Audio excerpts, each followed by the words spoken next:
அவ்வளோதான், நம்மளை முடிச்சு விட்டீங்க போங்க இருங்க பாய் அப்படின்ற மாதிரி. என்ன ஒரு மேட்சுங்க, அப்பா 111 ரன் தான் அடிச்சாரு பஞ்சாப் கிங்ஸ்.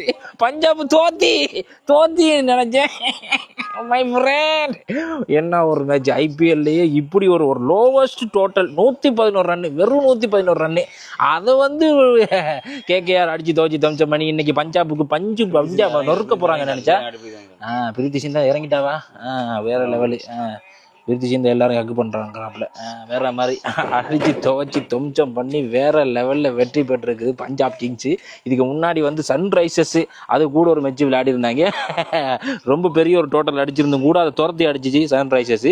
பட் இப்போ ரொம்ப சிறிய டோட்டல பஞ்சாப் அடிச்சிருந்தாலும் 111 ரன்னு, வெறும் 111 ரன் அடிச்சாலும் அதை கூட அடிக்க முடியாத அளவுக்கு கேகேஆர் 95 ஓட்டங்கள். ஜக்குதே இந்தியா. ஷாருக் கான் அவரோட டீம். இதுல முக்கியமான ஒரு பெரிய ஒரு ரிவெஞ்ச் இருக்கு. இந்த கேகேஆர் அணி வந்து லாஸ்ட் சீசன்ல டைட்டில் சாம்பியன் ஆகியிருந்தாங்க. அந்த டைட்டில் சாம்பியனான ஒரு கேப்டன் தான் ஸ்ரேயஸ் ஐயர். அவரை ரிலீஸ் பண்ணி விட்டாங்க. இப்போ பஞ்சாப் கிங்ஸுக்கு அவர் கேப்டனு. அற்புதமான முறையில் ஒரு அசால்ட்டான ஒரு வெற்றி, யாருமே எதிர்பார்க்க முடியாத ஒரு வெற்றி. இன்னைக்கு மேட்ச் பார்த்துருந்தீங்கன்னா உங்க கருத்து என்ன அப்படின்றத கமெண்ட்ல சொல்லுங்க. கண்டா அப்பப்பா சகாலே என்னப்பா இது 4 விக்கெட் அனிருத்தோட ஒன்று விட்ட தம்பி மாதிரி தான் இருப்பாப்ல. வேற மாதிரி விக்கெட் எடுத்தாரு. அந்த கடைசி ஓவர்ல இருந்துச்சு, கடைசி ஓவர் இல்லை பட் ஜான்சன் போட்ட ஓவர்ல வெஸ்ட் போல்லையே கொடுத்தா போல விக்கெட்டு, அப்படியே தூக்கி அடிச்சுட்டாப்புல ஆண்ட்ரூ ரசல் தான் அடிச்சு என்ற இருந்தாலும் எப்படி இருந்தாலும் சிக்ஸர் அடிச்சு தூக்கிடுவா போல நினைச்சேன். தூக்கிட்டாரு.